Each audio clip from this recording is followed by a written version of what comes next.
सर्वांना सलाम. हो सलाम सलाम. फार छान. आता आवाज आला. आम्ही मागच्या आठवड्यामध्ये माझ्या पुतणीच्या लग्नासाठी मुंबईला गेलो आणि काल सायंकाळी, आजचा रविवार आहे म्हणून लवकर निघून या ठिकाणी आम्ही पोहोचलो. लग्नात मला उपदेश त्या ठिकाणी करायचा होता, तो मी केला, परंतु वेळेची मर्यादा त्या ठिकाणी होती. मला लवकर त्या ठिकाणी आटपायचं होतं. लग्न किती लोकांना आवडतं? काही लोक फार गोड हसत आहेत लग्न झालेले विशेषतः, परंतु विवाह हा जीवनाचा घटक आहे, नाही का? काही जण नाही जात या विवाह संस्थेला सामोरे, परंतु प्रभू परमेश्वरानं तुम्हा सर्वांसाठी, माझ्यासाठी ती व्यवस्था करून ठेवलेली आहे. प्रभू येशू ख्रिस्त, देव पिता, पवित्र आत्मा हे या विवाह संस्थेचे संस्थापक आहे, देवबाप संस्थापक आहे. आणि म्हणून आमच्या ख्रिस्ती जीवनामध्ये विवाह हा आहे. आज त्या विवाहाकडं आपण बघणार आहोत. अनेकदा असं वाटायला लागतं आपल्याला की विवाहाचा संदेश फक्त नवीन विवाहात एकत्र येणारे नवरा बायको जे असतात त्यांच्या पुरताच असतो. परंतु मला तुम्हाला सांगू द्या, तुमच्या आणि माझ्या जीवनामध्ये जे विवाहित लोक आहेत, आम्हा प्रत्येकाला दररोज याबद्दल मार्गदर्शनाची गरज आहे. कारण आम्ही पतित आहोत, आम्ही पतित शरीरामध्ये राहतो. अजूनही आमच्या अंतःकरणांवर, मनांवर आमच्या अवतीभोवतीच्या गोष्टींचा परिणाम होतो आणि म्हणून त्याचे दुष्परिणाम आमच्या वागण्या बोलण्यामध्ये दिसून येतात, विवाहात सुद्धा दिसून येतात, कुटुंबावस्थेमध्ये सुद्धा दिसून येतात. आणि हे सर्व सुरळीत चालावं, देवाला गौरव देणारं असावं, यासाठी वैवाहिक जीवनामध्ये आम्हाला मार्गदर्शन अत्यावश्यक आहे. आणि म्हणून आज मला तुमचं लक्ष परिपूर्ण विवाहाकडं केंद्रित करायचं आहे. परिपूर्ण म्हणजे परफेक्ट विवाह जो बायबलमध्ये दाखवलेला आहे, त्या परफेक्ट लग्नाकडं मी तुमचं आज लक्ष वेधू इच्छितो. त्याला परफेक्ट का म्हणायचं, त्याला परिपूर्ण का म्हणायचं, तर त्याची काही कारणं आहेत. कारण त्या लग्नानंतर आता दुसरं लग्न होणार नाही. ते कोकऱ्याचं लग्न आहे, ख्रिस्ताचं लग्न आहे. त्याची वधू म्हणजे मंडळी ही त्याच्यासोबत एकत्र येणार आहे. त्या लग्नानंतर लग्न होणार नाही, ते शेवटचं लग्न असणार आहे. आणि म्हणून ते परिपूर्ण लग्न आहे. प्रभू येशू ख्रिस्त जो कोकरा, त्याचं मंडळी संगती ते लग्न आहे. म्हणून तो परिपूर्ण विवाह आहे, परिपूर्ण लग्न ते आहे. देव जगाच्या सुरुवातीपासून त्या लग्नाकडे बघत आहे, त्या लग्नाची वाट बघत आहे, आणि म्हणून ते परिपूर्ण लग्न आहे किंवा विवाह आहे. प्रभू येशू ख्रिस्त आणि त्यानं स्थापन केलेली ही जी मंडळी आहे, ती मागच्या 2000 वर्षांपासून या परिपूर्ण विवाहाकडे लक्ष लावून आहे. आणि म्हणून हा विवाह परिपूर्ण आहे, हे लग्न परिपूर्ण आहे. आणि त्या परिपूर्ण लग्नाद्वारे आम्ही आमच्या जीवनासाठी 3 धडे आज शिकण्याचा प्रयत्न करणार आहोत. तुमचा विवाह आनंदी आहे का? लग्न आनंदी आहे काय? हात वर करू नका. ते आज कुठल्याही अवस्थेमध्ये असो, मला तुम्हाला खात्रीलायक सांगू द्या, हे जे 3 पायाभूत असे धडे या विवाहामधून आम्ही घेणार आहोत, हे धडे आमचे विवाह मजबूत करतात. हे धडे आमचे कुटुंब आदर्श बनवितात. हे धडे आमच्या जीवनाला अधिक बळकटी आणतात. हे धडे आमच्या वैवाहिक जीवनाला आदर्श ख्रिस्ती वैवाहिक जीवन बनवितात. समाजामध्ये उत्तम पती पत्नी या नात्यानं जीवन जगण्यास आम्हाला सहाय्य करतात, उत्तम आई वडील या नात्यानं जीवन जगण्यास सहाय्य करतात, उत्तम सासू सासरे या नात्यानं जीवन जगण्यास सहाय्य करतात, उत्तम मंडळी म्हणून जीवन जगण्यास सहाय्य करतात. आणि म्हणून या विवाहाला आम्ही परिपूर्ण किंवा परफेक्ट मॅरेज असं म्हणत आहोत आणि त्यातून काही धडे आपण शिकणार आहोत. परंतु ते धडे शिकण्याआधी जग जे आहे या जगाचा दृष्टिकोन विवाहाप्रती किती नकारात्मक आहे याची काही उदाहरणं मला तुम्हाला देऊ द्या.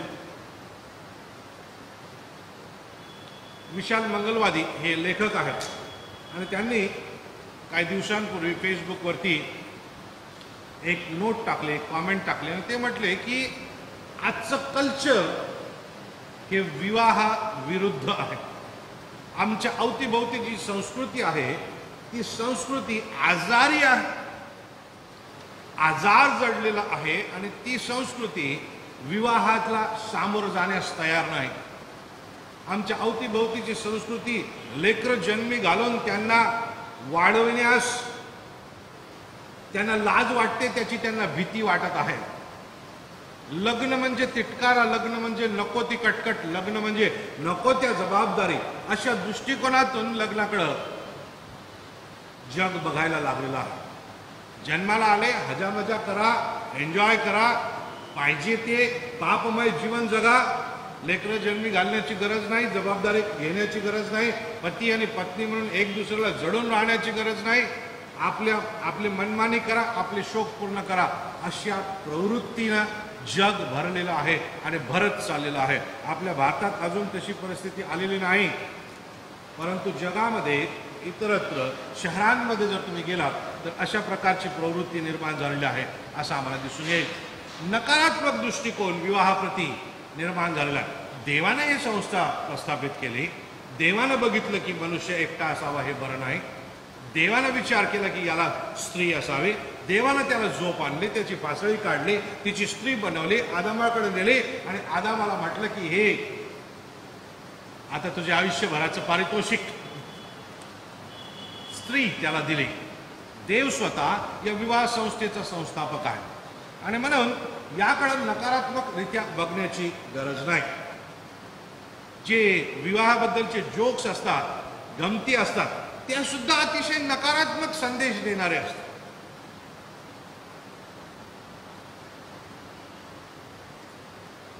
काही दिवसांपूर्वी मी एक ऐकलं, ते तुम्हाला सांगतो, वाचलं ते तुम्हाला सांगतो, लग्नाबद्दलचे नकारात्मक जोक्स. त्यातून जगाचा काय आविर्भाव आहे, जग काय म्हणू इच्छित आहे ते त्याच्यातून लक्षात येतं. प्रियानं, एक पती पत्नी होती आणि ते सतत भांडायचे, सतत भांडण करत राहायचे, त्यांचं काही पटायचंच नाही. शेवटी त्यांनी ठरवलं की आपण जरा मनोरुग्णाकडे जाऊया आणि त्याचा सल्ला घेऊया. आणि ते मनोरुग्णाकडे गेले सल्ला घ्यायला. त्या मनोरुग्णाने शांततेनं दोघांचंही ऐकून घेतलं आणि मग त्या पत्नीला त्यांनी सल्ला दिला. म्हणाले, मॅडम आता मी तुम्हाला फायनल सल्ला देतो. म्हटले काय? म्हणे आता जर तुम्हाला तुमच्या पतीचा राग आला तर त्या पतीचं नाव एका चिठ्ठीवर लिहून जाळून टाका. काय सांगितलं त्यांनी? आता जर तुम्हाला तुमच्या पतीचा राग आला खूप, त्या पतीचं नाव चिठ्ठीवर लिहायचं आणि जाळून टाकायचं. आणि मग ती पत्नी शांततेनं तिनं ऐकून घेतलं, पतीकडे बघितलं, डॉक्टरांकडे बघितलं आणि ती थोड्या वेळाने त्या डॉक्टरांना म्हणाली, त्या मनोरोग तज्ज्ञाला म्हणाली, सर आणि मग चिठ्ठीचं काय करू?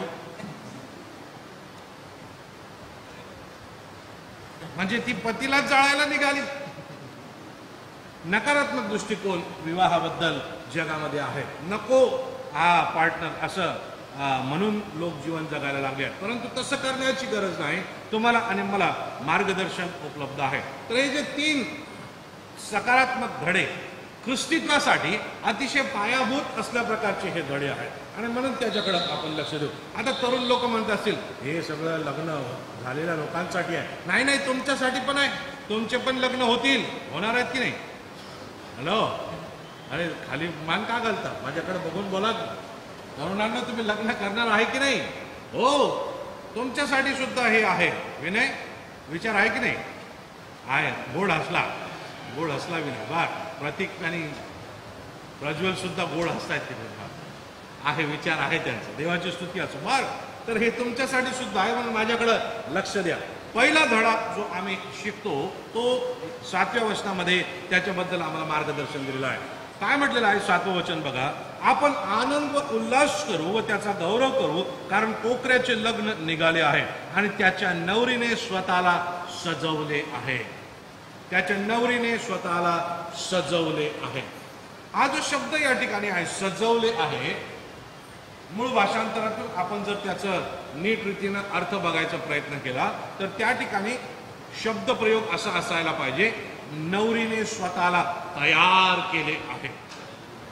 सजवणे म्हणजे तयार करणे, स्वतःला तयार केले आहे. तर पहिला धडा ख्रिस्ती वैवाहिक जीवनासाठी तुमच्याकरता आणि माझ्यासाठी हा आहे की आम्ही तयार असावं. आम्ही तयार असावं. कारण काय हो, ही जी मंडळी दाखवलेली आहे प्रकटीकरणाच्या पुस्तकामध्ये, ही प्रभू येशू ख्रिस्ताची वधू आहे आणि तिनं स्वतःला तयार केलेला. ती मंडळीची प्रभू येशू ख्रिस्तासंती होऊ घातलेली शेवटची आणि कायमची भेट आहे. त्याच्यानंतर ते एकत्र येणार आहेत आणि कायम एकत्र राहणार आहेत. त्यांना कोणी विभक्त करू शकणार नाही. ते अनंतकालिकतेसाठी एकत्र राहणार आहे. म्हणजे ते कोण? तुम्ही आणि मी. तुम्ही आणि मी ती मंडळी आहोत. तुम्ही आणि मी प्रभू येशू ख्रिस्तासंती जेव्हा प्रभू येशू ख्रिस्त येईल आम्ही एकत्र केले जाऊ आणि ते शेवटचं एकत्रीकरण राहील. परंतु शेवटचं म्हणजे आता ते कायमचं राहील. आता त्याच्यात ताटातूट नाही, आता त्याच्यात फाटाफूट नाही, आता त्याच्यामध्ये विभक्तपणा नाही. आता ख्रिस्ताला सोडून वापस येता येणार नाहीये. त्या ख्रिस्तासंतीच आम्ही अनंतकालिकता घालविणार आहोत. आणि म्हणून तुमच्या आणि माझ्यासाठी तसल्या प्रकारच्या एकत्रीकरणाला तयार असणं गरजेचं आहे. तुम्हाला आणि मला जे पाचारण केलं आहे ते ख्रिस्तासंती कायम एकत्र होण्याकरता पाचारण केलेलं आहे. आता वैवाहिक जीवनासाठी धडा काय आहे? तुमच्या आणि माझ्या ख्रिस्ती जीवनासाठी धडा काय आहे? तयार असा. पण आम्ही तयार कसे होणार? जे मिलिटरीमध्ये लोक असतात ते स्वतःला तयार कसे करतात, स्वतःला सज्ज कसे करतात, ते प्रशिक्षण घेतात. 3, 3.5, 4, 5 वर्ष त्यांना अतिशय कठोर असल्या प्रकारचं प्रशिक्षण दिलं जातं. कधी कधी ते व्हिडिओज दाखवतात त्यांच्या ट्रेनिंगचे आणि मोठमोठे अडखळणं त्यांच्या समोर ठेवलेले असतात. त्या अडखळणांना सहज पार करण्याचं प्रशिक्षण त्यांना दिलं जातं. अतिशय कठीण असल्या जागांमधून असं स्वतःच्या हाताच्या कोपऱ्यांवरती चालत चालत रेंगत त्यांना त्या ठिकाणी जावं लागतं. आणि हात फाटतील काय, फुटेल काय, रक्त निघेल काय, या गोष्टीची तमानं बाळगता अतिशय व्यवस्थितरित्या इजान व्यतिरिक्त तिथे कसं पोहोचायचं हे त्यांना शिकवलेलं असतं. एखाद्या नोकरीवरती जर तुम्हाला आणि मला जायचं तर तुम्ही तयार आहे की नाही हे तपासले जातं. ती तयारी काय आहे? ती तयारी म्हणजे तुम्ही शैक्षणिकरित्या पात्र आहात की नाही हे त्या ठिकाणी बघितलं जातं. तुम्ही मानसिकरित्या त्या कामाचा बोजा उचलण्यासाठी तयार आहात की नाही हे त्या ठिकाणी तपासलं जातं. तुम्ही आणि मी ख्रिस्ताला कायमचं शेवटचं भेटण्यासाठी तयार आहोत का? ती तयारी तुमच्या आणि माझ्यामध्ये कशी येणार? उत्तर फार सोपं आहे.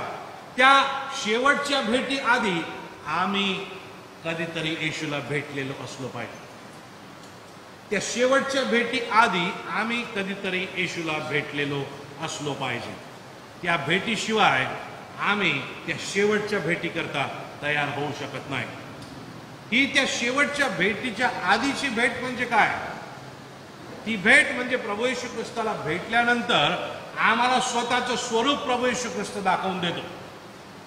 कुठेतरी आमची भेट होते, वचन वाचताना भेट होते, कदाचित चर्चमध्ये भेट होते, कदाचित संजीवनाच्या सभेमध्ये भेट होते, कदाचित तरुणांच्या सभेमध्ये भेट होते, कदाचित एखाद्या संमेलनामध्ये त्या ख्रिस्ताची आणि आमची भेट होते. त्या ख्रिस्ताचा आत्मा आमच्या अंतकरणामध्ये शिरतो, आमच्या अंतकरणाचे सगळे दडलेले दरवाजे उघडतो आणि त्यामधले असणारी मलिनता आमच्या लक्षामध्ये तो आणून देतो आणि म्हणतो की बघा, तुमच्या अंतकरणामध्ये हे पाप आहे आणि या पापामुळं तुम्ही आणि मी कायमचं अनंतकालिकतेसाठी एकत्र होऊ शकत नाही. हे पाप निघून जाणं गरजेचं आहे. तुमचं आणि माझं अंतकरण ते जाणून घेतं, ते समजून घेतं, आमची अवस्था समजून घेतं आणि मग आम्ही कबूल करतो. प्रभू येशू ख्रिस्ताला म्हणतो की होय प्रभू, यामध्ये मलिनता आहे, तुझ्या चारित्र्याला शोभेल अशा प्रकारचे गुण या अंतकरणामध्ये नाहीत. माझं जीवन पापानं भरलेलं आहे, माझं जीवन त्या पापाच्या दलदलीमध्ये रुतून बसलेला आहे, फसलेला आहे.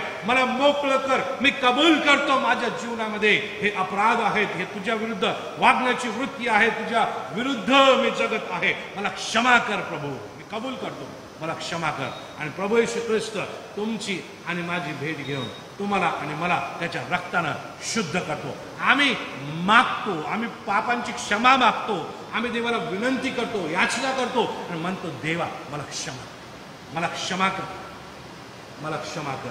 आणि प्रभू येशू ख्रिस्त तुम्हाला आणि मला क्षमा कर. मला तुम्हाला सांगू द्या, त्या पहिल्या भेटीशिवाय, पापांच्या क्षमेशिवाय, त्या उद्धाराशिवाय आम्ही ख्रिस्ताला अनंतकालिकतेसाठी सामोरं जाऊ शकत नाही. त्या फायनल भेटीसाठी आम्ही त्याला सामोरं जाऊ शकत नाही. आम्ही समोर गेलो तरी आम्हाला तयार मानण्यात येणार नाही. का बरं? कारण आम्ही त्याला भेटून स्वतःची शुद्धता केलेली नाही. आज आम्ही आमच्या अंतकरणांचा विचार करू, आमच्या मनांचा विचार करू. माझं मन आज कशाचा विचार करत बसतं, माझं अंतकरण आज कशानं झपाटलेलं आहे, माझ्या डोक्यामध्ये आज 24 तास कशाचे विषय सुरू असतात, कशाद्वारे मी जीवन जगत आहे, मला चालविणारा आत्मा कोणता आहे, देवाचा आत्मा मला चालवत आहे का जगाचा आत्मा मला चालवत आहे. या जगातले जे सुख आहेत ते सुखांच्या नादी लागून मी त्या सुखांच्या मागे पळत आहे की देवबाप मला त्याच्या स्वतःच्या उपस्थितीनं सुख देतो, आनंद देतो, समाधान देतो. कोणत्या विचारांनी माझं डोकं भरलेलं आहे. जर ख्रिस्ताला जीवन दिलेलं आहे तर आता तो ख्रिस्त आमच्या संगती उपस्थित राहतो आणि आम्हाला त्या ख्रिस्ताला सदैव भेटण्यासाठी तयार ठेवतो. आमेन. त्या शेवटच्या भेटीसाठी आम्हाला दररोज तयार ठेवतो. कोणीतरी माझ्यासाठी पुन्हा 7वं वचन मोठ्याने वाचा. आपण आनंद व उल्हास करू व त्याचे गौरव करू, कारण कोकऱ्याचे लग्न निघाले आहे आणि त्याच्या नवरीने स्वतःला सजवले आहे. त्याच्या नवरीने स्वतःला सजवले आहे, तयार केले आहे. तुम्ही आणि मी ती नवरी आहोत. तुम्ही आणि मी त्या प्रभू येशू ख्रिस्ताच्या शरीराचे भाग आहोत. तुम्ही आणि मी त्या ख्रिस्ताला कायमचं सामोरं जाण्यासाठी तयार असे व्हावे अशी देवाची इच्छा. तुम्ही आणि मी तयार आहोत का? पहिली गोष्ट आम्ही शिकत आहोत. तुमच्या ख्रिस्ती विवाह जो आहे, कदाचित तुम्ही 1 वर्षापासून विवाहित असाल, कदाचित तुम्ही 5 वर्षापासून विवाहित असाल, कदाचित तुम्ही 50 वर्षापासून विवाहित असाल, मला माहित नाही. वेगळ्या वेगळ्या प्रकारचे अनुभव तुम्ही अनुभवलेले आहेत. पण तुम्हाला सांगू द्या, जर त्या ख्रिस्ताला भेटण्यास तुम्ही तयार नाही तर मग तुमच्या वैवाहिक जीवनातही तुम्ही एक दुसऱ्याला भेटण्यास तयार नाही. सतत खटके उडतात का तुमच्या जीवनामध्ये पती पत्नी या नात्यानं? मला तुम्हाला सांगू द्या, ख्रिस्ताची पहिली भेट झालेली नाही. सतत वाद होतात का तुमच्यामध्ये? मला तुम्हाला सांगू द्या, तुम्ही तुमच्या दोघंही किंवा तुमच्यापैकी एकाला अजून ख्रिस्ताची ओळख नाही. कारण जो ख्रिस्ताला कायमचा भेटून कायम त्याच्या संगती राहण्यास तयार आहे, त्याचं तारण झालेलं असतं, त्याच्या पापांची क्षमा झालेली असते. तुमच्या आणि माझ्या जीवनामध्ये अस्वस्थतेचं, वैवाहिक जीवनामध्ये अस्वस्थतेचं कारण, उदासीनतेचं कारण, भांडणांचं कारण ख्रिस्त आमच्या जीवनाच्या केंद्रस्थानी नसणे हे आहे. आम्ही तयार नाही, हेच त्याचं कारण आहे. बाळक साहेब माझी तर खूप तयारी आहे हो, पण हे आमचे, कदाचित तुम्ही असं म्हणत असाल, कदाचित काही पुरुष मंडळी म्हणेल मी थकलो हो याच्यासाठी प्रार्थना करून, तयार आहे मी येशू, मला तर असं वाटतं की मी लगेच जाओ येशूला भेटायला, इतका कंटाळलेलो आहे मी. मला तुम्हाला उत्तेजन देऊ द्या, असं तुमचा पार्टनर असेल ना तर तुम्ही तयार होऊन त्याच्यासाठी प्रार्थनेला लागा. ती व्यक्ती बदलल्याशिवाय राहणार नाही, ती व्यक्ती बदलल्याशिवाय राहणार नाही. कधी कधी आपण दुसऱ्यासाठी प्रार्थना करतो, आपल्या पार्टनरसाठी प्रार्थना करतो, पण खऱ्या बदलाची गरज आपल्यालाच असते बरं का. खरी तयारी आपलीच झालेली नसते. आपण स्वतःचं तोंड आरशात पाहतो आणि म्हणतो तुझ्या तोंडावर डाग लागले. आपण आपलं तोंड बघतो, माझ्यासारखा व्यक्ती आरशात बघतो आणि दुसऱ्याला म्हणतो तुला अशक्त होण्याची गरज आहे. अरे तुला व्हायची गरज आहे त्याचं काय. पहिली गोष्ट, पहिला धडा आपण शिकलेलो आहोत, तयार असणे. आणि ही तयारी दुसरं तिसरं काही नसून ख्रिस्ताला भेटणे आहे. ख्रिस्ताला भेटून स्वतःचं खरं स्वरूप जाणून ते ख्रिस्त सादृश्य बनवण्यासाठी, ख्रिस्तासारखं बनवण्यासाठी पापांची क्षमा मागणे आणि ख्रिस्ताचं बनून जीवन जगणे. आम्ही ख्रिस्ताचे बनलो, ख्रिस्त आमच्या झालेल्या पापांची क्षमा करून टाकतो प्रियाने, आणि आम्हाला त्याच्यासारखं जीवन जगण्यास मदत करतो. दुसरा धडा आपण बघूया. दुसरा धडा काय आहे?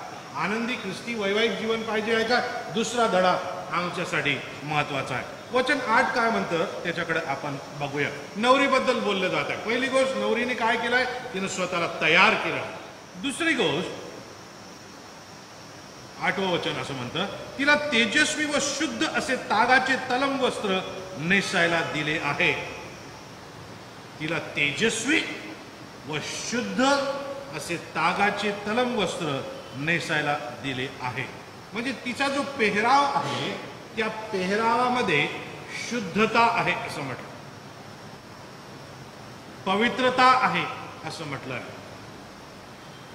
आणि म्हणून तुमच्यासाठी आणि माझ्यासाठी जो दुसरा धडा आहे आदर्श ख्रिस्ती उत्तम वैवाहिक जीवनासाठी, सुखी वैवाहिक जीवनासाठी, तो आहे पवित्र असा. पहिला आहे तयार असा, दुसरा आहे पवित्र असा किंवा शुद्ध असा. आता हे शुद्धीकरण कसं येणार? अनेकदा आम्हाला असं वाटतं की आम्ही प्रभू येशू ख्रिस्ताला भेटलो म्हणजे आम्ही शुद्ध झालो. नीट लक्षामध्ये घ्या, तुम्हाला आणि मला देवाचं वचन काय शिकवतं याच्याकडं आम्ही दुर्लक्ष केलं की मग आमचे गैरसमज होतात. जेव्हा आपण प्रभू येशू ख्रिस्ताला भेटतो, जेव्हा आमचं तारण होतं, त्यावेळेस त्या तारणाच्या क्षणापर्यंत जी पाप आमच्याकडून घडलेली आहेत त्यांची क्षमा होते. नीट लक्ष द्या, जेव्हा आपण ख्रिस्ताला भेटतो, ख्रिस्ताचा स्वीकार करतो, ख्रिस्ताला आमचा तारणारा मानतो, आमच्या पापांची क्षमा मागतो, त्यावेळेस ज्या क्षणापर्यंत, त्या क्षणापर्यंत आम्ही जी पाप केलेली आहेत गत आयुष्यामध्ये, कृतीमध्ये केलेली पाप, ॲक्शननी केलेली पाप, हातांनी पायांनी केलेली पाप, जीवनांनी केलेली पाप, ही पाप जी आहेत त्या पापांची आम्हाला ख्रिस्त क्षमा करतो. आमेन. ते आम्हाला स्वर्गात नेण्यास पुरेसे आहेत का? हो, तेव्हाच मेले तर. आणि त्याच्या पुढेही तसंच जीवन जगला तर, त्या तारणाच्या अनुभवात टिकून राहिला तर. पण मग त्याच्या पुढं काय? त्याच्या पुढे देवाचं वचन आम्हाला वारंवार शिकवतं की तुम्हाला आणि मला पवित्र आत्म्याची गरज आहे. त्या पवित्र आत्म्याशिवाय आम्ही स्वच्छ केले जाऊ शकत नाही.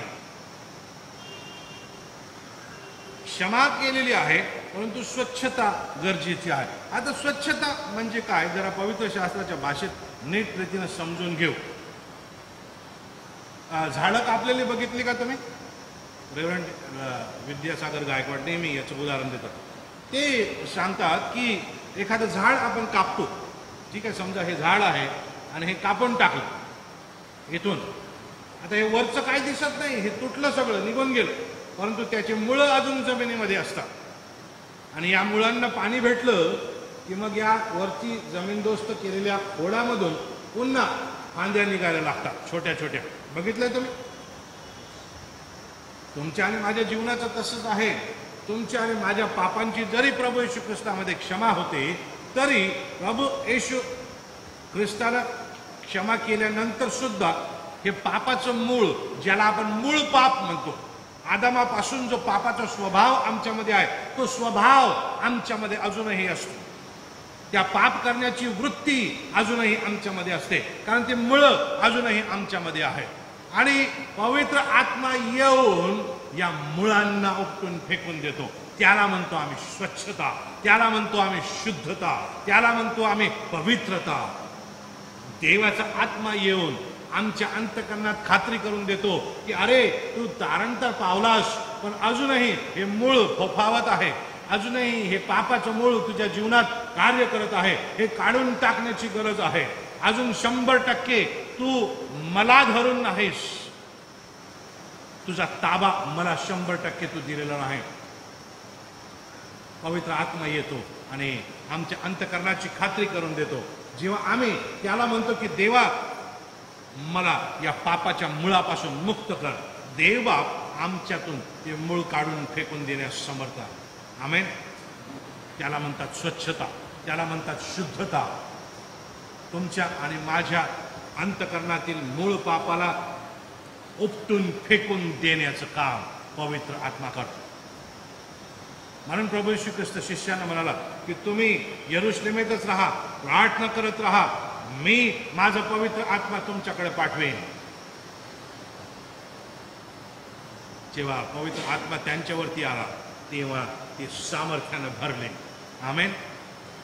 तुम्ही आणि मी त्या सामर्थ्यानं जीवन जगावं ही प्रभूची इच्छा आहे. पण हे मूळ जोवर कार्यरत आहे, तोपर्यंत पवित्र आत्मा आमच्यावरती पकड घेऊन राहत नाही. तुम्हाला आणि मला त्याला आमचा 100% ताबा देऊन टाकणं गरजेचं आहे. देवा, तू चालव, तुझ्या इच्छेच्या विरुद्ध मला चालू देऊ नकोस, तुझ्या इच्छेनं मला तू चालव. आणि देव तुम्हाला आणि मला चालवायला सुरुवात कर.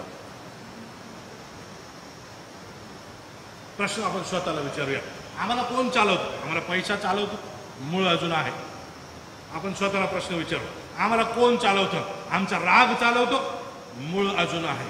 आम्ही स्वतःला प्रश्न विचारू, आम्हाला कोण चालवतं? आमचा द्वेष चालवतं? आमचे ते हे फारच शहाणे आहेत, आणि आमचे ते फारच त्याच्यापेक्षा शहाणे आहेत, आणि त्यांना काय जास्तच अक्कल आहे, आणि त्यांना अमुकच आहे, आणि त्यांना तमुकच आहे. सतत द्वेष करत राहणे मूळ अजून कायम आहे. आम्हाला कोण चालवतं? भांडणं आम्हाला चालवतात. तुम्हाला दाखवू का मी कोण आहे, माझं खानदान काय आहे, माझी जात काय आहे, मी कुठून आलो, तुम्हाला दाखवू का? अजून पापाचं मूळ कायम आहे. आम्ही पूर्वी कोण होतो माहित आहे का, आणि ते सांगून त्याचा गाजावाजा करतो. पापाचं मूळ अजून कायम आहे. देवाच्या आत्म्याला येऊ द्यावं लागेल, आणि त्या पापाच्या मुळाला उपटून फेकून देव द्यावं लागेल. त्याला आपण म्हणतो पवित्र. त्याला आमचा ताबा देऊन टाकणे, आणि मग तो आम्हाला चालवतो. आमेन. आमेन. तुम्हाला उदाहरण देऊ का ते जीवन कसं असतं? ते जीवन ख्रिस्तासारखं असतं. ते जीवन स्तेफनासारखं असतं. ते जीवन ख्रिस्ताच्या 12 शिष्यांसारखं असतं. कसं हो? त्या ख्रिस्ताला जो या जगाच्या पापासाठी आला, या जगाचं पाप त्यानं स्वतःवर घेतलं, आणि या जगानं त्याच्यावर टोंकलं, या जगानं त्याच्या डोक्यात काट्यांचा मुकुट खोचला, या जगानं त्याच्या कुशीत बाला बोसकला, या जगानं त्याच्या हातात खिळे ठोकले, पायात खिळे ठोकले, त्याच्या पाठीवर सतत त्याच्या चमडीचे ओरबाडे काढून रक्ताच्या चिरकांड्या उडतील अशा रीतीनं त्याला फटके मारले. आणि तो काय म्हणतो माहित आहे? प्रभू यांना क्षमा कर, कारण हे काय करतात यांना समजत नाही. देवाचा आत्मा आम्हाला तसं करण्यास शक्ती देतो. स्टेफन आठवतो का? प्रसिद्धांच्या कृत्यामध्ये प्रभू येशू ख्रिस्ताचा शिष्य तो आहे. जेव्हा ख्रिस्तासाठी तो उभा राहिला, त्या तत्कालीन जगानं काय केलं? त्याच्यावर खोटे नाटे आरोप लावले, त्याला मध्ये ठेवलं, त्याच्या अवतीभोवती लोक उभे राहिले, आणि दगड त्यांनी उचलले, आणि त्या दगडांनी त्याला मारायला सुरुवात केली. ते दगड त्याला लागत होते, त्या दगडांनी त्याचं अंग ठेचून निघत होतं, त्या दगडांनी त्याचं शरीर फुटून निघत होतं. आणि तो आकाशाकडे नजर लावून त्या ख्रिस्तासारखंच म्हणत होता, देवा यांना क्षमा कर, कारण हे काय करतात यांना समजत नाही. देवाचा आत्मा आम्हाला तो क्षमेचा आत्मा देतो. देवाचा आत्मा जेव्हा आमचा ताबा घेऊन चालतो प्रियानो, आम्ही क्षमा करून पुढे जातो.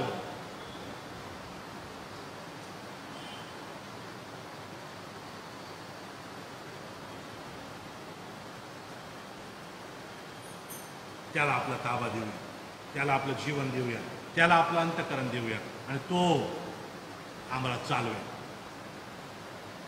आमच्यापैकी अनेक लोक असं म्हणतात, दुनिया इकडचं तिकडं होईल पण मी त्या व्यक्तीला क्षमा करणार नाही. मूळ आहे, मूळ अजून आहे. मेलो तर चालेल, झुकेगा नाही साला. आजकाल ते फारच चालू आहे, झुकेगा नाही साला. मेलो तर चालेल पण झुकणार नाही, क्षमा मागणार नाही. मूळ आहे अजून, मूळ अजून आहे.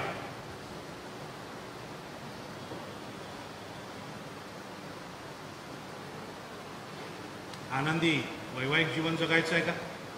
देवाच्या आत्म्याला ताबा देऊया. सुखी जीवन जगायचं आहे का? देवाच्या आत्म्याला ताबा देऊया.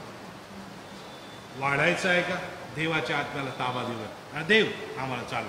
शेवटचा सल्ला आणि मग मी थांबवणार आहे. शेवटची गोष्ट काय म्हटलेली आहे? 8व्या वचनाचा दुसरा भाग आपण वाचू. 8वं वचन पुन्हा वाचा कोणतरी माझ्यासाठी. पूर्ण 8वं वचन कोणीतरी वाचा. तिला तेजस्वी व शुद्ध असे तागाचे तलम वस्त्र परिधान करायला दिले आहे.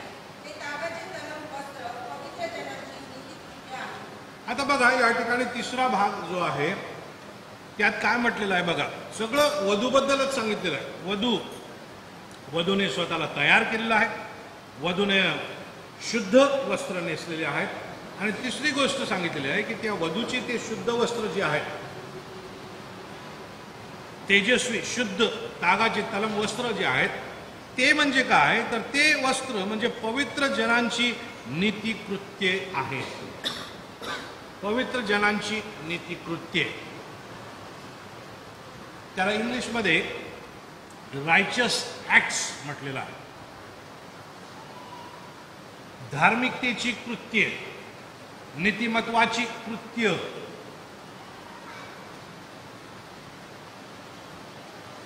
हे नीतिमत्व तुम्हाला आणि मला भेटतं कुठून?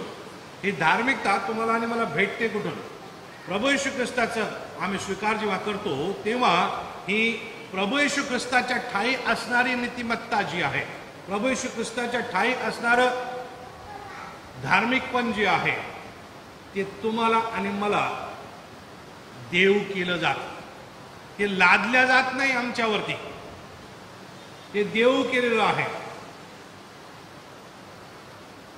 हे नीतिमत्व म्हणजे काय?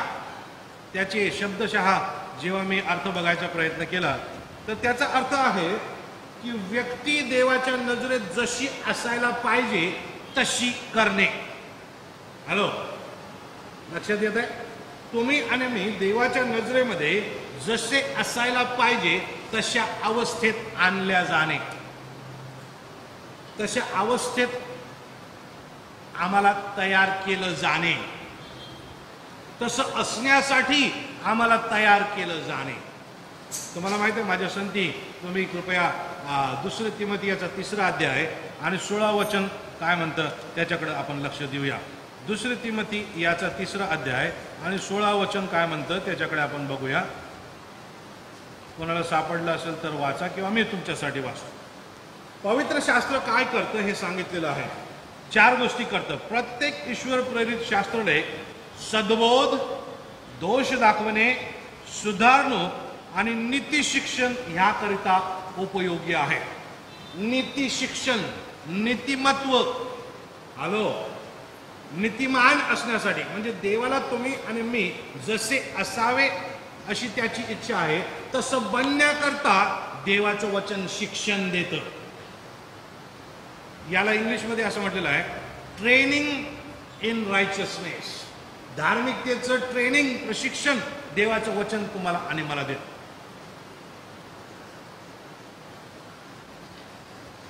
तारण झालं का? हो. पापांची क्षमा झाली का? हो. आपण त्याला अमेरिकेचं सिटीजन बनण्यासारखं उदाहरण दिलं. ठीक आहे. अमेरिकेचा व्हिसा मिळाला का? हो. ठीक आहे. तिकडे गेल्यानंतर तुम्ही अमेरिकन होता का? नाही, कारण अजून आमचा इंडियन आत्मा तसाच असतो, नाही का? मग तिकडे गेल्यानंतर अजून काय होतं? तिकडे गेल्यानंतर आम्ही त्यांची भाषा शिकतो. हां, आम्ही ते कसे बोलतात हे शिकतो. इकडे आल्यानंतर आमची मराठी त्यांच्यासारखी बोलायला लागतो, नाही? पण अजून आम्ही पूर्ण अमेरिकन बनलेलो नसतो. तिकडे गेल्यानंतर त्यांचे कायदे वेगळे. आपल्या इकडे डावीकडे चाला असं सांगतात, तिकडे उजवीकडे चाला असं सांगतात. आपल्या इकडे डावीकडे गाडी चालवायला सांगतात. बाळूभाऊ, डावीकडे गाडी चालवायची असते आणि उजवीकडे स्टेअरिंग असतं आपलं. तिकडे गेल्यानंतर गाडी उजवीकडे चालवायची असते आणि स्टेअरिंग डाव्या बाजूला असतं. सगळं उलटं काम, सगळं शिकावं लागतं तिकडं. इकडचं लायसन घेऊन तिकडं गाडी चालवली की झालं, आपल्यासोबत 17 जणांचा नाश. जमणार नाही. तिकडं जाऊन गाडी शिकावी लागेल. उलट्या बाजूला बसून गाडी उलट्या बाजूला कशी चालवायची हे शिकावं लागेल. प्रशिक्षण घ्यावं लागतं. अमेरिकेत गेले का? हो. कदाचित अमेरिकेचा परमनंटही व्हिसा भेटला का? हो.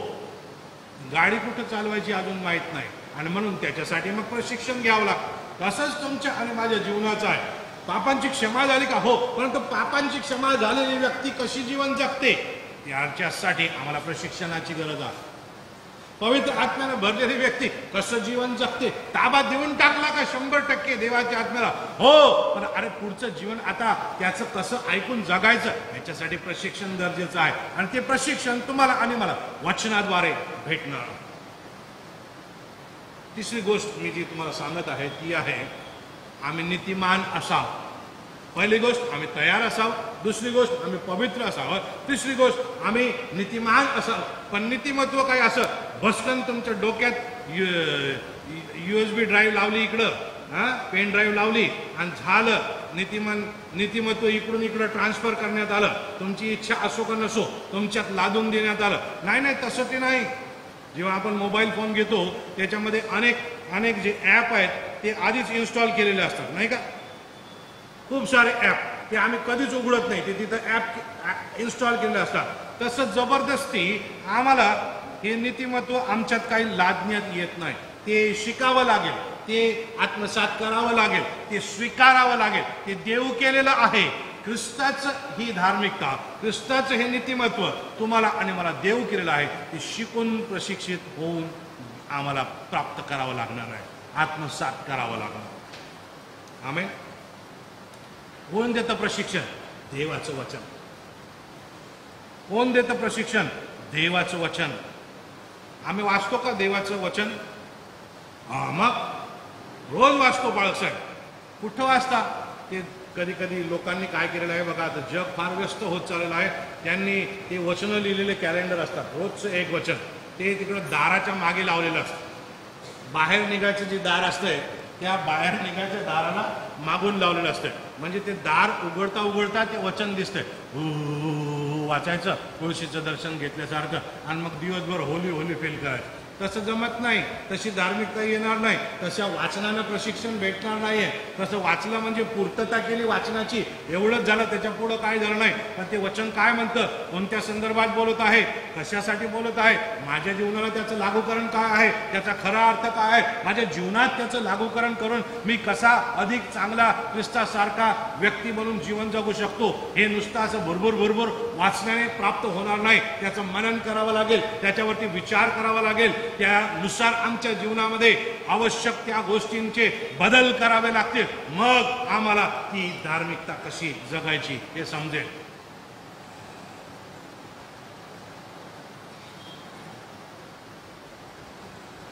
तयार असेल, पवित्र असाल, नीतिमान असेल. आणि तुम्हाला माहित आहे नीतिमान बनून काय करायचं?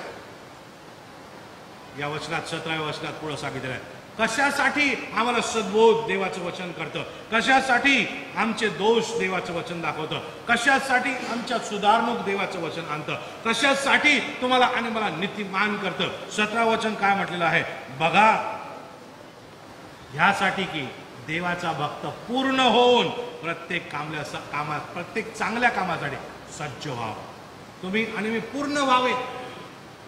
2 तिमोथी 3:17 तुम्ही आणि मी पूर्ण व्हावे. म्हणजेच काय, अपूर्णता आमच्यामध्ये आहे.